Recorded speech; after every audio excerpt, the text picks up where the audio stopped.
Hello students, welcome to La excellence IAS academy. ఈ రోజు మనం ఆగస్ట్ 15th అలానే ఆగస్ట్ 16th నాటి ఈనాడు న్యూస్ పేపర్లోని ఇంపార్టెంట్ కరెంట్ అఫైర్స్ గురించి డిస్కస్ చేద్దామండి. బిఫోర్ దట్ మనము లాస్ట్ క్లాస్లోని క్వశ్చన్ ఆఫ్ ద డే గురించి చూద్దాము. సరోగసీ చట్టం 2021 ప్రకారం కింది వాటిలో ఏది సరోగసీ తల్లులకు అర్హత కాదు?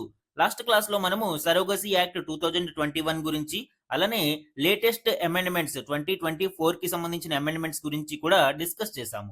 ఆ కంటెక్స్ట్ లో అకార్డింగ్ టు సరోగసీ యాక్ట్ 2021 ఒక వ్యక్తి సరోగేట్ మదర్ అవ్వడానికి అవసరమైన ఎలిజిబిలిటీ క్రైటీరియా గురించి ఇక్కడ క్వశ్చన్ ఇవ్వడం జరిగిందండి. లాస్ట్ క్లాస్ లో కూడా ఈ ఎలిజిబిలిటీ క్రైటీరియా మనం డిస్కస్ చేశాము. ఆ కంటెక్స్ట్ లో 4 స్టేట్మెంట్స్ ని ఇచ్చాను. 1 by 1 మనం చూద్దాం.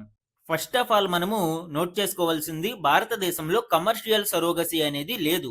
కమర్షియల్ సరోగసీ అనేది పూర్తిగా బ్యాన్ చేయడం జరిగింది.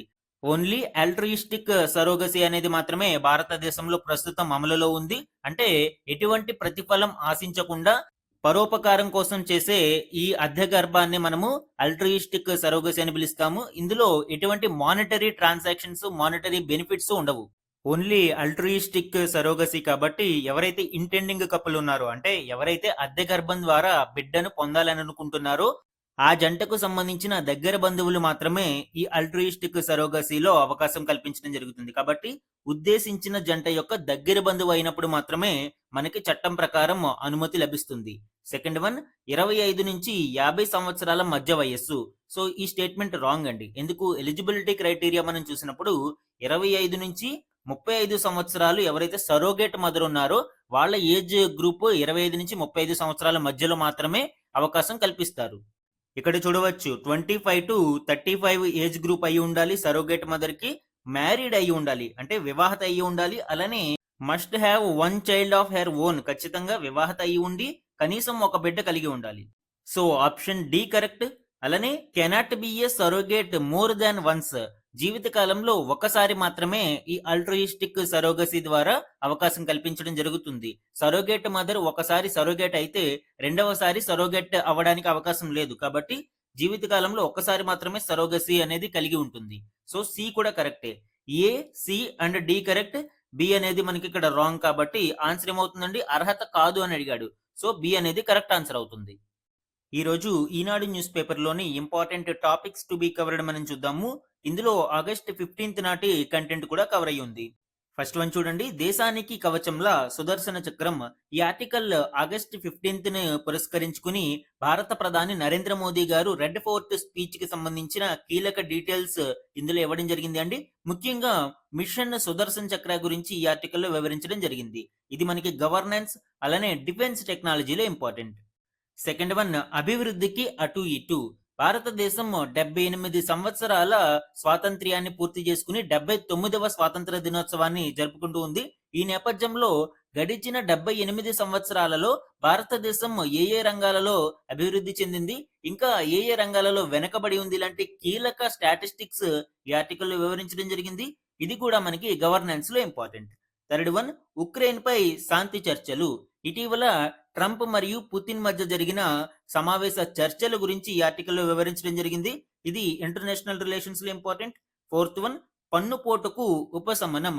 ఈ article new GST slab rates గురించి వివరించడం జరిగింది. వచ్చే దివాళీ నాటికి కొత్త స్లాబ్ రేట్స్ ఏ విధంగా ఉండబోతున్నాయి అండ్ దీనికి ప్రభుత్వం తీసుకుంటున్న చర్యలు ఏంటి, ఇలాంటి కీలక డీటెయిల్స్ ఈ ఆర్టికల్లో చూద్దాం. ఇది మనకి ఎకానమీలో ఇంపార్టెంట్. ఫిఫ్త్ వన్, 18 ఏళ్ల తర్వాత భారత రుణ రేటింగ్ పెరిగింది. ఈ ఆర్టికల్ రీసెంట్ గా గ్లోబల్ రేటింగ్ ఏజెన్సీ S&P సంస్థ ఇచ్చిన న్యూ అప్గ్రేడెడ్ క్రెడిట్ రేటింగ్ కి సంబంధించి వివరాలను ఇక్కడ ఇవ్వడం జరిగింది. ఇది కూడా మనకి ఎకానమీలో ఇంపార్టెంట్. సిక్స్త్ వన్, ప్లాస్టిక్ నిషేధంపై ఐరాసాలో కుదరని అంగీకారం. ఇటీవల ప్లాస్టిక్ నిషేధం మీద ఐక్యరాజ్య సమితిలో జరుగుతున్న చర్చలు ఎటూ తేలకపోవడము, చాలా దేశాలలో ఏకాభిప్రాయం లేకపోవడం వలన ఈ చర్చలు అలానే నిలిచిపోయాయి. ఇది మనకి ఎన్విరాన్మెంట్ లో ఇంపార్టెంట్.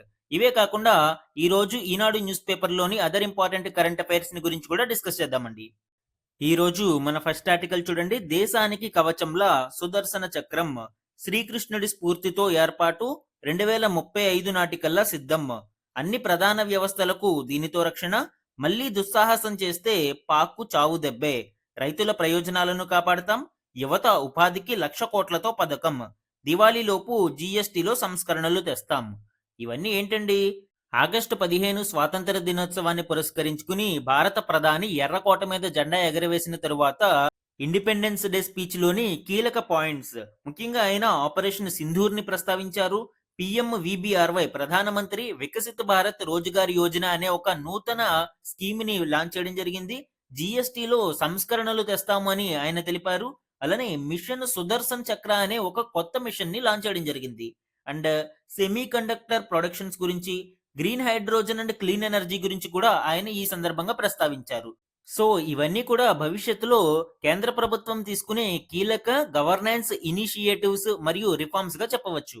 2025 స్వాతంత్ర దినోత్సవ థీమ్‌ను 'నయా భారత్' అనే పేరుతో జరుపుకోవడం జరిగింది. ఇందులో భారత ప్రధాని నరేంద్ర మోదీ గారు ఇండిపెండెన్స్ డే స్పీచ్‌లో ముఖ్యంగా ఆపరేషన్ సింధూర్ గురించి ప్రస్తావిస్తూ పహల్గామ్ ఉగ్రదాడికి భారతదేశం ఏ విధంగా బదులు చెప్పింది, అలానే ఆపరేషన్ సింధూర్ సక్సెస్ ద్వారా భారతదేశం పాకిస్తాన్ యొక్క కుట్రలను ఏ విధంగా భగ్నం చేసింది, ఇలాంటి విషయాలను ఆయన ప్రసంగించారు. ఆపరేషన్ సింధూర్‌లో పాల్గొన్న సైనికులను ప్రధాని మోదీ గారు అభినందిస్తూ భవిష్యత్తులో పాకిస్తాన్ మరోసారి ఇలాంటి దుస్సాహసం చేస్తే చావు దెబ్బేనని హెచ్చరించడం చూడవచ్చు. అదేవిధంగా ప్రధానమంత్రి వికసిత్ భారత్ రోజ్గార్ యోజన అనే ఒక నూతన స్కీమ్‌ని ఆగస్టు 15 నుంచే ప్రారంభిస్తున్నట్లు ఆయన ప్రకటించారు. దీనికోసం 1,00,000 కోట్ల రూపాయలను కేటాయిస్తున్నట్లు ఆయన తెలిపారు. దీనిలో ముఖ్యంగా first time private sector job seekers ఎవరైతే ఉన్నారో వాళ్ళు 15,000 రూపాయలు గవర్నమెంట్ నుంచి పొందుతారు. అంటే ప్రైవేటు రంగంలో మొదటిసారి జాబ్ పొందిన నిరుద్యోగ యువతకు 15,000 రూపాయల ప్రోత్సాహకం లభిస్తుంది. అలానే ఈ పథకంలో యువతకు ఉద్యోగాలు ఇచ్చే కంపెనీలకు కూడా ప్రోత్సాహకాలను ప్రకటించడం జరిగింది. దీని యొక్క ముఖ్య ఉద్దేశం ఏంటండి? 3.5 కోట్ల జాబ్‌లని వచ్చే 2 సంవత్సరాలలో క్రియేట్ చేయడం ఈ పథకం యొక్క ముఖ్య ఉద్దేశం. అలానే గ్రీన్ హైడ్రోజన్ మరియు క్లీన్ ఎనర్జీ గురించి మోదీ గారు ప్రస్తావిస్తూ 2030 నాటికి మనము చేరుకోవాల్సిన లక్ష్యాలను 2025లోనే మనము చేరుకున్నామని, అంటే 50% అవుట్‌పుట్ అనేది మనకి రెన్యూవబుల్ ఎనర్జీ నుంచి రావాలి అనే టార్గెట్ 2025లోనే చేరుకున్నాము అని ఆయన ఇక్కడ ప్రత్యేకంగా ప్రస్తావించడం చూడవచ్చు. దీనితో పాటు గ్రీన్ హైడ్రోజన్‌లో మనము అనేక పెట్టుబడులు పెడుతున్నాము అని, సోలార్ ఎనర్జీ, గ్రీన్ హైడ్రోజన్‌లో మనము అగ్రగామిగా ఎదుగుతున్నాము అని ఆయన పేర్కొన్నారు. అలానే న్యూక్లియర్ ఎనర్జీని 2047 నాటికి 10 రెట్లు ఎక్కువగా మనము ఉత్పత్తి చేసే విధంగా ప్రణాళికలు రచిస్తున్నట్లు ఆయన తెలిపారు. అలానే సెమీ కండక్టర్ మిషన్ గురించి ప్రస్తావిస్తూ దేశీయంగా సెమీ కండక్టర్ల ఉత్పత్తి అనేది భారతదేశంలో ఈ సంవత్సరంలోనే ప్రారంభమవుతుంది అని, తద్వారా దశాబ్ద కాలంగా మనము కలగంటున్న మేడ్ ఇన్ ఇండియా చిప్స్ తయారీ అనేది మనకి సాకారమవుతుంది అని ఆయన పేర్కొనడం చూడవచ్చు. అంటే స్వదేశీ సెమీ కండక్టర్ ఉత్పత్తి అనేది ఈ సంవత్సరం ప్రారంభమవ్వబోతుంది. ప్రధాని నరేంద్ర మోదీ గారి ఇండిపెండెన్స్ డే స్పీచ్‌లోనే కీ హైలైట్ అయిన సుదర్శన్ చక్ర మిషన్ గురించి ఇక్కడ చూద్దాము అండి. భారత్‌కు గగన కవచం. భారతదేశం 2035 నాటికి ఒక నూతన బహుళ అంచెల గగనతల రక్షణ వ్యవస్థను రూపొందించబోతుంది. దీనిని ఇజ్రాయెల్ యొక్క ఐరన్ డోమ్ గగనతల రక్షణ వ్యవస్థ కంటే కూడా శక్తివంతమైనదిగా రూపొందిస్తున్నారు. ఈ గగనతల రక్షణ వ్యవస్థ భారతదేశంలోని కీలక ప్రాంతాలకు గగనతలం నుండి దాడులను రక్షించే విధంగా రూపొందించబోతున్నారు. ముఖ్యంగా యుద్ధ సమయంలో ఎనిమి నుంచి విద్యుత్ గ్రిడ్లను, కమ్యూనికేషన్ నెట్వర్క్లను, ఆహార, నీటి సరఫరా, వైద్య పరిరక్షణ, రైల్వే స్టేషన్లు, రక్షణ వ్యవస్థ లాంటి కీలక క్రిటికల్ ఇన్ఫ్రాస్ట్రక్చర్ ని కాపాడడం కోసం ఈ సుదర్శన చక్ర గగనతల రక్షణ వ్యవస్థ అనేది రూపొందించడం జరుగుతుంది. ఇటీవలే మనం చూసాము ఆపరేషన్ సింధూర్ కి ప్రతీకారంగా పాకిస్తాన్ భారతదేశం మీదకి దాడులు చేయడానికి షార్ట్ రేంజ్ ఫతా-1, ఫతా-2 క్షిపణులను, రాకెట్లను, డ్రోన్లను ప్రయోగించింది. అయితే భారతదేశం యొక్క గగనతల రక్షణ వ్యవస్థ వీటిని సమర్థవంతంగా త్రిప్పికొట్టి వాటిని ధ్వంసం చేయగలిగింది. సో భవిష్యత్తులో ఈ క్రిటికల్ ఇన్ఫ్రాస్ట్రక్చర్ ని మనం కాపాడుకునేందుకు మరింత ఉన్నత శ్రేణి గగనతల రక్షణ వ్యవస్థ అవసరం కాబట్టి ఈ సుదర్శన్ చక్ర మిషన్ ని ప్రారంభించడం జరిగింది. ప్రస్తుతం భారతదేశం వద్ద ఐఏసిసిఎస్ గగనతల రక్షణ వ్యవస్థ ఉంది. ఆపరేషన్ సింధూర్ లో ఇది చాలా సమర్థవంతంగా పాక్ దాడులను త్రిప్పికొట్టింది. Integrated air command and control system అని దీనిని పిలుస్తామండి. ఇది పూర్తిగా automated and real time air defence system. ఈ వ్యవస్థలో వివిధ రకాల సెన్సార్లు మరియు ఆటోమేటెడ్ ఆయుధ వ్యవస్థలను, రాడార్లను ఏర్పాటు చేయడం జరిగింది. ముఖ్యంగా వివిధ యుద్ధ విమానాలు, ఆకాష్, బారాక్ 8, ఎంఆర్ షామ్, S-400 వంటి క్షిపణి వ్యవస్థలకు మరియు సైనికాధికారులకు మధ్య సమాచారాన్ని బట్వాడా చేయడానికి చాలా కీలకంగా ఉపయోగపడుతుంది. ఇది ఒక ఇంటిగ్రేటెడ్ కమాండ్ సెంటర్‌గా వ్యవహరిస్తూ భారతదేశం మీద ఏదైనా దాడి జరిగితే, గగనతల దాడి జరిగినప్పుడు వెంటనే ఇది ఆ దాడిని ధ్వంసం చేస్తుంది. ఇప్పుడు ఈ ఐఏసీసీఎస్ ప్రాజెక్టుని మరింత విస్తృతపరిచి సుదర్శన చక్ర ప్రాజెక్టును తీసుకురానున్నారు అండి. రెండిటిలోనూ మేజర్ డిఫరెన్స్ ఏంటి అంటే, ఈ ఐఏసీసీఎస్ అనేది కేవలం డిఫెన్సివ్ వ్యవస్థ అండి. ఏదైనా భారతదేశం మీద దాడులు చేస్తున్నప్పుడు ఆ దాడులను అడ్డుకొని దానిని ధ్వంసం చేస్తుంది. కానీ ఇప్పుడు సుదర్శన చక్ర మిషన్ అనేది బోత్ డిఫెన్సివ్ అండ్ అఫెన్సివ్, అంటే భారతదేశం మీద జరిగే దాడులను అడ్డుకోవడంతో పాటు తిరిగి ప్రతి దాడులను చేసే విధంగా ఈ వ్యవస్థని రూపొందిస్తున్నారు. శత్రువుపై అత్యంత ఖచ్చితత్వంతో దాడి చేయగల దీర్ఘ శ్రేణి క్షిపణులను ఈ వ్యవస్థకు అనుసంధానించనున్నారు. తద్వారా ఇది ఇజ్రాయెల్ యొక్క ఐరన్ డోమ్ వ్యవస్థ కన్నా మరింత మెరుగ్గా తీర్చిదిద్దబోతున్నారు. 2035 నాటికి ఇది సిద్ధమవుతుంది. తద్వారా భారతదేశంలోని వ్యూహాత్మక, పౌర, మౌలిక వసతులను శత్రు గగనతల దాడుల నుంచి ఇది కాపాడుతుంది. ఈ సుదర్శన చక్ర మిషన్ అనేది సైబర్ యుద్ధాన్ని తిప్పికొట్టే సామర్థ్యం కూడా కలిగి ఉంటుంది అని చెప్తున్నారు. ముఖ్యంగా ఇందులోని కీ ఫీచర్స్ మనం చూస్తే advanced surveillance systems, cyber protection framework, physical security enhancements, integrated threat response network, ఇలాగా అనేక అత్యాధునిక వ్యవస్థలను దీనిలో అనుసంధానం చేయబోతున్నారు. అలానే భవిష్యత్తులో అంటే 2035కు దీనిని సిద్ధం చేసిన తర్వాత ఎప్పటికప్పుడు దీనిని అప్‌గ్రేడ్ చేస్తూ మరింత సమర్థవంతమైన గగనతల రక్షణ వ్యవస్థను ఎప్పటికప్పుడు రూపొందించనున్నారు. ఆల్రెడీ ప్రస్తుతము ప్రాజెక్ట్ కుష అని భారతదేశం ఈ గగనతల రక్షణ వ్యవస్థను అభివృద్ధి చేస్తుంది. ఈ సుదర్శన చక్ర ప్రాజెక్ట్‌ను దీనికి మరింత విస్తృతపరిచి మరింత సమర్థవంతమైన గగనతల రక్షణ వ్యవస్థను తయారు చేయబోతున్నారు. ఈ ప్రాజెక్టును డీఆర్‌డీఓ అభివృద్ధి చేస్తుంది. ఇందులో 3 రకాల ఇంటర్సెప్టర్స్ మనం చూడవచ్చండి. ముఖ్యంగా 150 మీటర్లు, 250 మీటర్లు, 400 కిలోమీటర్ల దూరంలో ఉన్న శత్రు క్షిపణులను మరియు యుద్ధ విమానాలను ధ్వంసం చేయడానికి ఈ ప్రాజెక్ట్ కుష గగనతల రక్షణ వ్యవస్థను రూపొందిస్తూ ఉన్నారు. సుదర్శన చక్ర దీనికి అప్‌గ్రేడెడ్ వెర్షన్ అవుతుంది అండి. ఈ ప్రాజెక్ట్ కుష 2028 నుంచి 2030 మధ్యలో భారతదేశంలో సిద్ధమవబోతుంది. సుదర్శన చక్ర అనేది 2035 నాటికి సిద్ధమవబోతుంది.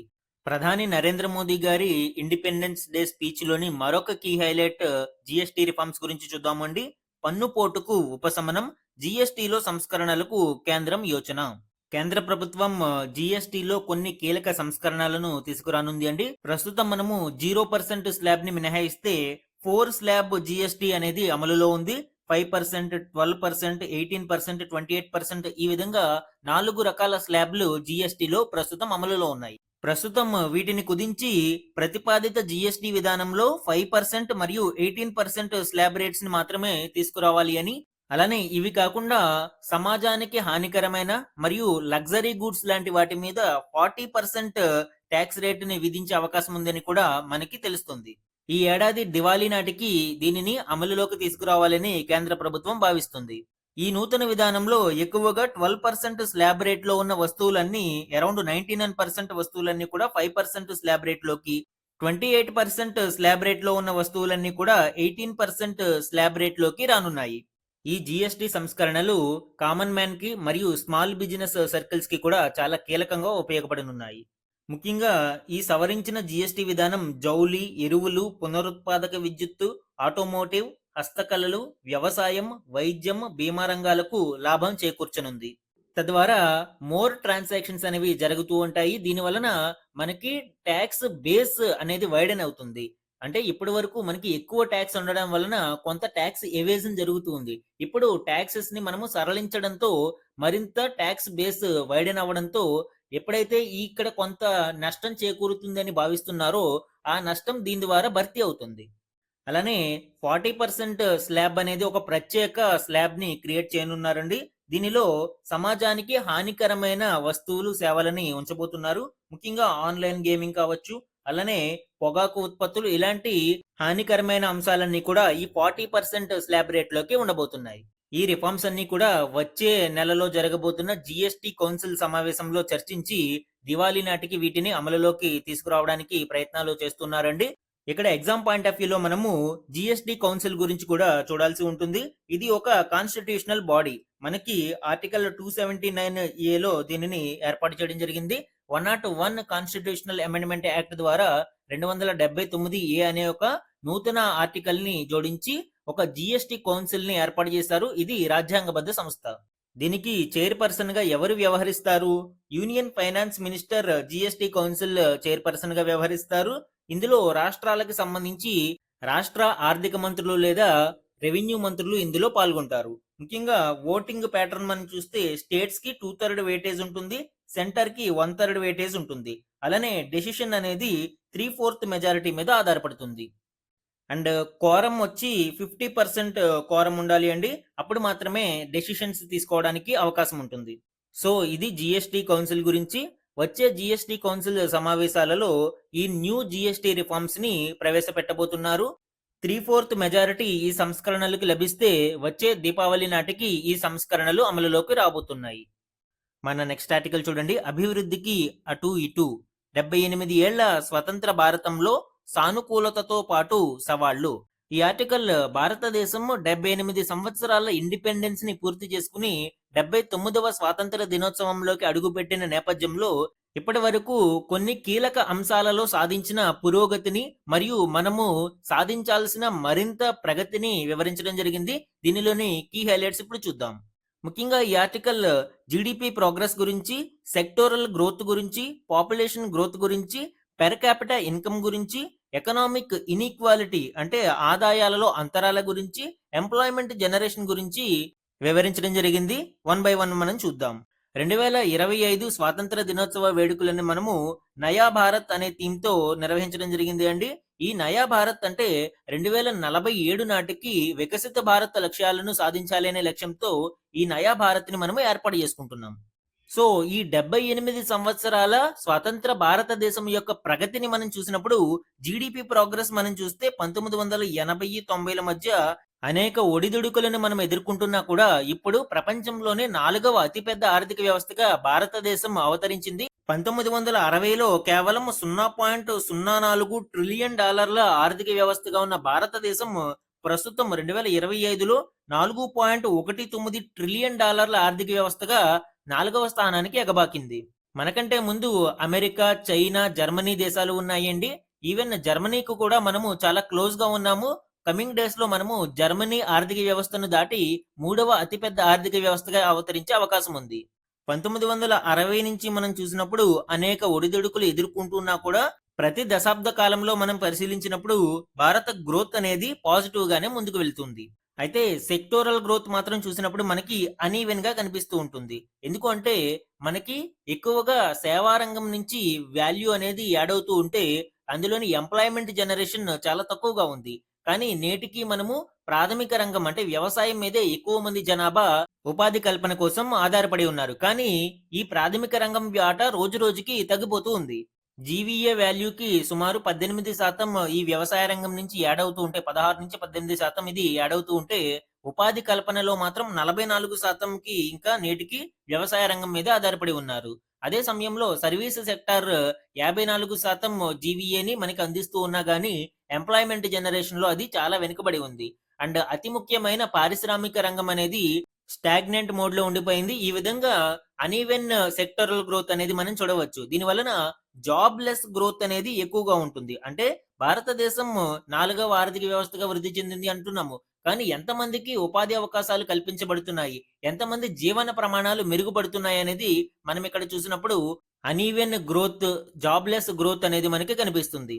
ఇంకా పాపులేషన్ గ్రోత్ గురించి మనం చూసినప్పుడు 1960లో 49 కోట్ల జనాభాగా ఉన్న భారతదేశం 2025 నాటికి 146 కోట్లకు ఎగబాకింది. ఇదే సమయంలో 72 కోట్లతో చైనా అప్పట్లో మొదటి స్థానంలో ఉండగా 2025 నాటికి చైనా 142 కోట్లకు చేరుకుంది. అంటే ఇప్పుడు భారతదేశం ప్రపంచంలోనే అతి పెద్ద పాపులేషన్ కలిగిన దేశంగా ఉంది. చైనా 2వ స్థానంలో ఉంది. ముఖ్యంగా మనం ఇక్కడ భారత్ మరియు చైనా యొక్క గ్రోత్ రేట్ ప్రొజెక్షన్ చూసినప్పుడు జనాభా వృద్ధి రేటు 1965లో 2.3గా ఉండగా 2025 నాటికి 0.90కి పడిపోయింది. ఇదే చైనా విషయంలో చూస్తే వృద్ధి రేటు 2.4గా ఉండగా 2025 నాటికి 0.1కి పడిపోయింది. సో, చైనా మరియు ఇండియా యొక్క గ్రోత్ రేట్ డిఫరెన్సెస్ అనేవి ఇక్కడ చూడవచ్చు. ఇంకా అతి ముఖ్యమైన పెర్ క్యాపిటా ఇన్‌కమ్ మనం చూస్తే చాలా దీన పరిస్థితుల్లో భారతదేశం ఉన్నట్టు తెలుస్తుంది. చూడండి, జీడీపీలో మనకి అనూహ్య వృద్ధి కొనసాగినా కూడా జనాభా పెరుగుదల కారణంగా మరియు ఇందాక మనం చెప్పుకున్నట్టు ఈ జాబ్‌లెస్ గ్రోత్ ఇలాంటి వాటి కారణంగా భారతదేశ పెర్ క్యాపిటా ఇన్‌కమ్ ప్రపంచ దేశాల సగటుతో పోలిస్తే చాలా చాలా తక్కువగా ఉంది. గణాంకాలని మనం పరిశీలిస్తే 1964లో ఇండియా యొక్క పెర్ క్యాపిటా ఇన్‌కమ్ రూ. 9,945 ఉంటే 1974, 84, 94 ఇలా మనం చూసినప్పుడు కొంత వృద్ధి కనిపించినా కూడా ప్రపంచ దేశాల వృద్ధితో పోలిస్తే చాలా వెనుకబడి ఉంది. 2024 గణాంకాల ప్రకారం ప్రస్తుతం రూ. 2,29,160 ఉంది. అదే పాకిస్తాన్ మనం చూసినప్పుడు రూ. 8,670 ఉంది. అండ్ కొన్ని సంవత్సరాలు భారతదేశం కంటే మెరుగైన తలసరి ఆదాయం పాకిస్తాన్ కలిగి ఉండేది. కానీ ప్రస్తుతం పాకిస్తాన్ ఆర్థిక వ్యవస్థ అసలు మొత్తం కుదేలవ్వడంతో కేవలం రూ. 1,26,140తో ఉంది. కానీ మనం కంపేర్ చేసుకోవాల్సింది బంగ్లాదేశ్, ఇండోనేషియా, శ్రీలంక, వియత్నాం, దక్షిణ కొరియా ఇలాంటి దేశాలు కూడా భారతదేశం కంటే మెరుగైన తలసరి ఆదాయాన్ని కలిగి ఉన్నాయి. ఈవెన్ బంగ్లాదేశ్ కూడా భారతదేశంతో సమానమైన పర్ క్యాపిటా ఇన్‌కమ్ కలిగి ఉంది. ఇక్కడ చూడండి, రూ. 2,20,405 పర్ క్యాపిటా ఇన్‌కమ్ మనం చూడవచ్చు. ఇండోనేషియా, శ్రీలంక, వియత్నాం మనకంటే కూడా మెరుగ్గా ఉన్నాయి. ఇంకా దక్షిణ కొరియా అయితే సుమారు 10 రెట్లు ఎక్కువగా పర్ క్యాపిటా ఇన్‌కమ్ ఇండియాతో మనం కంపారిజన్‌లో చూడవచ్చు. ఇవన్నీ కూడా ఎగ్జామ్ పాయింట్ ఆఫ్ వ్యూలో చాలా కీలకమండి. ఎస్పెషల్లీ మెయిన్స్ ఆన్సర్ రైటింగ్‌లో ఈ డేటాను మనము చాలా ఆన్సర్స్ మరియు టాపిక్స్‌లో కీలకంగా ఉపయోగించుకోవచ్చు.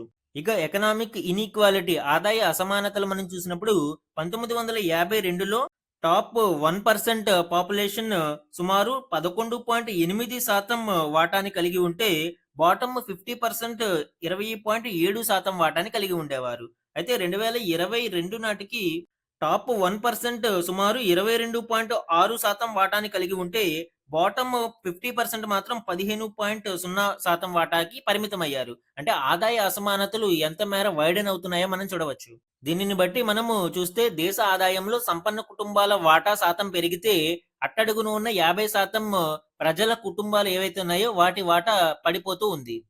సో, ఇవన్నీ కూడా మనకి ఎగ్జామ్ పాయింట్ ఆఫ్ వ్యూలో ఆన్సర్ రైటింగ్‌కి చాలా కీలకంగా మనము యూజ్ చేసుకోవచ్చండి ఈ డేటాని. మన నెక్స్ట్ ఆర్టికల్ చూడండి. ఉక్రెయిన్‌పై శాంతి చర్చలు, ట్రంప్, పుతిన్ మధ్య అలస్కాలో మంతనాలు. సో, ఉక్రెయిన్ మీద ఒక సీజ్ ఫైర్ అగ్రీమెంట్ మరియు శాంతి ఒప్పందం కోసం రష్యా అధ్యక్షుడు వ్లాదిమిర్ పుతిన్ మరియు అమెరికా అధ్యక్షుడు డొనాల్డ్ ట్రంప్ భేటీ అయ్యారు. అలస్కాలో ఇరు దేశాధినేతలు కూడా మంతనాలు జరిపారు. ఈ భేటీ కోసం ప్రపంచమంతా కూడా చాలా ఆసక్తిగా ఎదురు చూస్తుంది అండి. ఎందుకంటే రష్యా ఉక్రెయిన్ వార్ అనేది ప్రపంచ దేశాల ఆర్థిక వ్యవస్థ మీద చాలా ప్రభావం చూపుతూ ఉంది. ఈ యుద్ధ విరమణకు ప్రపంచ దేశాలన్నీ కూడా ఆసక్తిగా ఎదురు చూస్తూ ఉన్నాయి. అలానే ఇండియన్ పాయింట్ ఆఫ్ వ్యూలో కూడా ఈ భేటీ చాలా కీలకము. ఎందుకు అంటే డొనాల్డ్ ట్రంప్ రష్యాతో ట్రేడ్ కారణంగానే భారతదేశం మీద 50% వరకు సుంకాలను విధించడం జరిగింది. ఒకవేళ ఈ భేటీలో శాంతి ఒప్పందం కుదిరితే భారతదేశం మీద టారిఫ్‌లను తగ్గించే అవకాశం ఉంది. అయితే ప్రస్తుతం ఒక ఒప్పందం లాంటిది ఏది కుదరలేదు. ఇరు దేశాల అధినేతలు కూడా మరొకసారి చర్చలు జరపాలి అని నిర్ణయం తీసుకున్నారు. అలానే ఈసారి చర్చలు మాస్కోలో జరగాలి అని పుతిన్ అమెరికా అధ్యక్షుడు డొనాల్డ్ ట్రంప్‌ని ఆహ్వానించడం ఇక్కడ విశేషం. సో, కమింగ్ రౌండ్ ఆఫ్ టాక్స్‌లో ఏ విధమైన రిజల్ట్ వస్తుంది అనేది మనం వేచి చూడాలి. మన నెక్స్ట్ ఆర్టికల్ చూడండి. 18 ఏళ్ల తర్వాత భారత రుణ రేటింగ్ పెరిగింది. BBBకు సవరించిన ఎస్&పి. ఎస్&పి క్రెడిట్ రేటింగ్స్ సంస్థ భారతదేశ ఆర్థిక వ్యవస్థ వృద్ధిని అంచనా వేసి భారతదేశం యొక్క క్రెడిట్ రేటింగ్‌ని పెంచడం జరిగింది అండి. 18 ఏళ్ల తర్వాత మార్పు చేయడం మనం చూడవచ్చండి. ఇప్పటివరకు భారతదేశ క్రెడిట్ రేటింగ్ BBB- ఉంటే దానిని BBB+కి మార్పు చేశారు. బలమైన ఆర్థిక వృద్ధి ఉండడంతో భవిష్యత్తు అంచనాను స్థిరత్వానికి సవరించడం చూడవచ్చు అండి. ప్రపంచంలో ఉత్తమ ప్రదర్శన కనిపిస్తున్న ఆర్థిక వ్యవస్థలలో భారతదేశం ఒకటి అని కూడా ఎస్&పి సంస్థ తెలిపింది. అలానే అమెరికా యొక్క 50% సుంకాల ప్రభావం కూడా భారత ఆర్థిక వ్యవస్థ మీద ఎక్కువగా పడదు అని, 60%కి పైగా ఆర్థిక వృద్ధి దేశీయ వినియోగం నుంచే లభిస్తున్న కారణంగా ఎగుమతుల యొక్క మందగింపు దీని మీద ప్రభావం పడే అవకాశం తక్కువ అని భారత రుణ రేటింగ్‌ను పెంచడం మనం ఇక్కడ చూడవచ్చు. దీని వలన ఇన్వెస్టర్స్ నమ్మకం మరింత పెరిగి భారతదేశంలో పెట్టుబడులు పెట్టడానికి మరింత ఆస్కారం ఉంటుంది. ఈ రేటింగ్ సవరణపై ఆర్థిక మంత్రిత్వ శాఖ కూడా సంతోషం వ్యక్తం చేసింది. ముఖ్యంగా కొన్ని reputated international credit rating agencies ఉంటాయండి. Like S&P, Moody's, Fitch. ఇవి ఆ దేశ ఆర్థిక వ్యవస్థ యొక్క పనితీరు ఆధారంగా క్రెడిట్ రేటింగ్స్ ని ఇస్తూ ఉంటాయి. రేటింగ్ ఎక్కువగా ఉన్న దేశాలలో విదేశీ పెట్టుబడిదారులు ఎక్కువగా పెట్టుబడులు పెడుతూ ఉంటారు. ఇప్పుడు భారతదేశం యొక్క రేటింగ్ పెరగడంతో మరిన్ని విదేశీ పెట్టుబడులు భారతదేశంలోకి రావచ్చు అనేది అంచనా. మన నెక్స్ట్ ఆర్టికల్ చూడండి. ప్లాస్టిక్ నిషేధంపై ఐరాసాలో కుదరని అంగీకారం. గత 11 రోజుల నుంచి ఈ ప్లాస్టిక్ నిషేధం మీద జరుగుతున్న చర్చలు ఒక కొలిక్కి రాలేదు అండి. కొన్ని దేశాలు ప్లాస్టిక్ ఉత్పత్తిని పూర్తిగా పరిమితం చేయాలి అంటే కొన్ని కంట్రోల్డ్ మెజర్స్ తీసుకోవాలి అని చర్చిస్తూ ఉన్నాయి. ఇకపై కొత్తగా ప్లాస్టిక్ ను తయారు చేయకుండా నిషేధం విధించాలా, లేక పాత ప్లాస్టిక్ ను మరింత మెరుగ్గా పునర్వినియోగంగా మార్చాలా అనే అంశంపై చర్చలు జరిగాయి. ప్లాస్టిక్ ఉత్పత్తిపై పరిమితి విధించడానికి మాత్రం చమురు ఉత్పత్తి దేశాలు, ప్లాస్టిక్ పరిశ్రమ ఒప్పుకోవడం లేదు. చివరికి డ్రాఫ్ట్ ని చాలా చాలా డైల్యూట్ చేసి విడుదల చేయడం జరిగింది. ఇందులో ప్రస్తుతం జరుగుతున్న స్థాయిలో ప్లాస్టిక్ ఉత్పత్తి వినియోగాలను కొనసాగించరాదని, దీనిపై అంతర్జాతీయ కార్యాచరణ అవసరమని ఈ డ్రాఫ్ట్ ముసాయిదా అనేది ప్రతిపాదించింది. అయితే ప్లాస్టిక్ పై ఏ ఒప్పందమైనా ఏకాభిప్రాయంతో మాత్రమే కుదరాలి అని Bharat, Saudi Arabia, Vietnam, Iran, Kuwait దేశాలు కోరాయి. మరొక వైపు 100 దేశాలు ప్లాస్టిక్ ఉత్పత్తిపై పరిమితి విధించాలని ఆశిస్తూ ఉంటే 84 దేశాలు మాత్రం ప్లాస్టిక్ తయారీలో ఉపయోగించే విషతుల్య రసాయనాలపై చట్టపరంగా కంట్రోళ్లు విధించాలని కోరుతున్నాయి. సో ఈ విధంగా అన్ని దేశాల మధ్య ఏకాభిప్రాయం కుదరకపోవడంతో ఈ ప్లాస్టిక్ నిషేధం అనేది ముసాయిదా స్థాయిలోనే ఆగిపోయింది. దీనిని ఒప్పందంగా ఇంకా మార్చలేకపోయారు. మన నెక్స్ట్ ఆర్టికల్లో స్వాతంత్ర దినోత్సవ సందర్భంగా భారత స్వాతంత్ర ఉద్యమంలోని కొన్ని కీలక ఘట్టాలను మనం చూసినప్పుడు సిపాయిల తిరుగుబాటు, స్వదేశీ ఉద్యమం, హోం రూల్ ఉద్యమం, గదర్ ఉద్యమం, చంపారన్ సత్యాగ్రహం, సహాయ నిరాకరణోద్యమం, శాసనోల్లంఘన ఉద్యమం, వ్యక్తిగత సత్యాగ్రహం, ఇవే కాకుండా మనకి అనేక కీలక ఘట్టాలు ఇండియన్ హిస్టరీలో చదువుకున్నామండి. ఇవన్నీ ల్యాండ్ మార్క్ ఈవెంట్స్ గా చెప్పవచ్చు. అలానే అన్నిటికంటే కీ హైలైట్ గా మనము క్విట్ ఇండియా ఉద్యమాన్ని 1942లో చెప్పవచ్చు. డూ ఆర్ డై నినాదంతో నాయకుల యొక్క కార్యాచరణ లేకుండానే ప్రజలే స్వచ్ఛందంగా ఈ ఉద్యమంలో పాల్గొని దీనిని విస్తృతం చేశారు. And one more important, August 15వ తేదీన స్వాతంత్రం జరుపుకునే ఇతర దేశాల గురించి కూడా మనం చూద్దాము. భారతదేశం 1947లో బ్రిటన్ నుంచి స్వాతంత్రం పొందింది. దక్షిణ కొరియా కూడా 1945లో జపాన్ నుంచి స్వాతంత్ర్యం పొంది ఆగస్టు 15వ తేదీనే జరుపుకుంటున్నారు. రిపబ్లిక్ ఆఫ్ ది కాంగో 1960లో ఫ్రాన్స్ నుంచి స్వాతంత్రం పొందింది. అండ్ బహ్రెయిన్ 1971లో బ్రిటన్ నుంచి ఆగస్టు 15న స్వాతంత్రం పొందింది. కానీ బహ్రెయిన్ ఆగస్టు 15న స్వాతంత్ర్యం జరుపుకోదు అండి. డిసెంబర్ 16న స్వాతంత్ర దినోత్సవ వేడుకలను బహ్రెయిన్ జరుపుకుంటుంది. ఈ రోజు మన క్వశ్చన్ ఆఫ్ ద డే గురించి చూడండి. 79వ భారత స్వాతంత్ర దినోత్సవ వేడుకల యొక్క థీమ్ ఏమిటి? ఈ రోజు మనం క్లాస్ లో ఈ థీమ్ గురించి డిస్కస్ చేయడం జరిగింది అండి. 4 ఆప్షన్స్ ని ఇక్కడ ఇచ్చాను. ఇందులో కరెక్ట్ ఆప్షన్ ని ఐడెంటిఫై చేసి ఆన్సర్ ని కమెంట్ సెక్షన్ లో కమెంట్ చేయండి. ఇది ఈ రోజు ఈనాడు న్యూస్ పేపర్ లోని ఇంపార్టెంట్ కరెంట్ అఫైర్స్ మీద daily analysis. Thank you for watching.